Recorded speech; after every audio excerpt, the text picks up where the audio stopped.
ஜெய் ஸ்ரீராம், ஜெய் சீதாராம். அயோத்தி ராம ஜென்மபூமி முதலாம் ஆண்டு தொடங்கி இன்றைக்கி 30வது நாள். நம்ம வெற்றிகரமாக காலையில் பாத யாத்திரை வெற்றிகரமாக காலையில் கிளம்பி இங்கே தான் மத்தியானம் தங்கல் போட்டுக்கிட்டோம். இது ஐயப்பன் கோயில். இந்த ஊர் பேர் மெச்சல். பரவாயில்ல, ரொம்ப சிறப்பாக இருக்குது. ஐயப்பன் கோயில் ரொம்ப பிரம்மாண்டமாக கட்டியிருக்கிறாங்க. நான் காலையில் தரிசனம் பண்ணிட்டேன். மத்தியானத்துக்கு மேலே நட சாத்திட்டாங்க. அதனால தான் உங்களுக்கு சாமி உள்ளார எதுவும் காட்ட முடியல. இருந்தாலும் சுற்றளவு உங்களுக்கு காட்டுறேன் பாருங்கள். நல்லா வெளியில் அட்டை எல்லாம் போட்டு ரொம்ப சிறப்பாக பண்ணியிருக்கிறாங்க. கோயில் ரொம்ப பிரம்மாண்டமாக கட்டியிருக்கிறாங்க.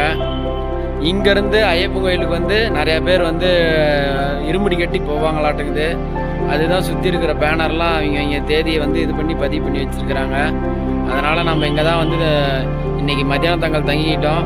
இப்போ இங்கேருந்து சாயந்தரம் இப்போ கிளம்புறோம். ஸ்ரீ அயோத்தி ராமரை தரிசி. ஜெய் ஸ்ரீராம், ஜெய் சீதாராம். அயோத்தி ராம ஜென்மபூமி பாத யாத்திரை முதலாம் ஆண்டு தொடங்கி இன்றைக்கி 30வது நாள். காலையில் எழுந்திரிச்சு ஒரு 10 கிலோமீட்டர் இங்கே தான் இப்போ ரெஸ்ட் எடுக்க இங்கே தான் வந்திருக்குறோம்.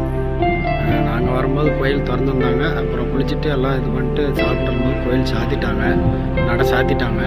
அதனால் உள்ளார அது கொஞ்சம் ஃபோட்டோ எடுக்கும் அனுமதி இல்லை. இருந்தாலும் கோயிலோட அமைப்பு பாருங்கள். எனக்கு தெரிஞ்சு சேலத்தில் குரங்குச்சாவடியில் இருக்கிற ஐயப்பன் கோயில் தான் பெரிய கோயில்னு நான் நினச்சிட்டு இருந்தேன்.